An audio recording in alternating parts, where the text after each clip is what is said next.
Annalisa Capellini, la tension continue de monter entre Pékin et Tokyo. Le sujet, évidemment, c'est Taïwan. Le Japon sent grandir la menace chinoise et se prépare, notamment sur une petite île japonaise située en face de Taïwan. Effectivement, c'est l'île de Yonaguni. C'est une île paradisiaque. C'est vraiment un décor de carte postale, mais il faut peut-être attendre un tout petit peu avant de réserver les vacances, puisqu'elle se retrouve en première ligne des tensions autour de Taïwan. Pourquoi ? Parce que c'est l'île la plus occidentale du Japon. Donc, elle se trouve à seulement 110 km de Taïwan. Et donc, c'est pour ça que Tokyo a choisi d'y installer une unité de guerre électronique antiaérienne. En gros, c'est un système de défense dont le but est de brouiller les radars des avions ennemis. Et puis, il y a des missiles à moyenne portée qui seront aussi installés sur l'île. Alors, Yonaguni, c'est seulement le premier pas d'un projet beaucoup plus vaste, puisque en réalité, c'est tout l'archipel des Ryukyu, donc cet archipel au sud-ouest du Japon, qui se fortifie petit à petit. Pourquoi ?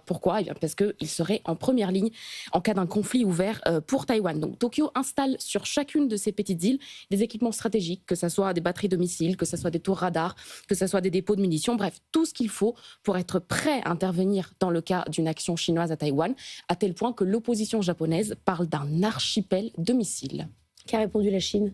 Eh bien, la Chine, évidemment, s'inquiète puisque ces îles peuvent être un vrai problème pour Pékin dans le cas d'une manœuvre sur Taïwan. En fait, ces îles sont des porte-avions insubmersibles qui permettent au Japon d'être tout à fait prêt à répondre en cas de besoin avec des armes, des hommes, des équipements juste à côté de Taïwan. Donc, c'est une vraie force de dissuasion par rapport aux forces navales chinoises qui pourraient encercler Taïwan par le nord. La version officielle de Pékin, c'est le Global Times qui nous le donne, c'est le journal qui est la voix officielle de Pékin dans le monde. C'est que le Japon s'engage dans une escalade militariste qui pousse ces pauvres îles au bord du conflit. Dans les faits, la réaction est un peu moins polie, c'est que Pékin essaye carrément d'intimider Tokyo. Ce n'est pas un hasard si le porte-avions chinois Liaoning passe très souvent dans ces eaux-là. Ce n'est pas un hasard non plus si le dernier incident diplomatique entre Pékin et Tokyo s'est passé juste dans les airs au-dessus de cet archipel, quand des avions militaires chinois ont verrouillé leur radar sur des chasseurs japonais. Donc c'est tous ces petits signes envoyés par Pékin à Tokyo. Attention, si vous continuez de fortifier, ça pourrait aggraver les tensions. Et c'est lié à l'arrivée au pouvoir de Sanae Takaichi qui a quand même changé de stratégie vis-à-vis de Taïwan. Effectivement, on sait que le Japon a une constitution pacifiste avec la renonciation à la guerre inscrite à l'article 9.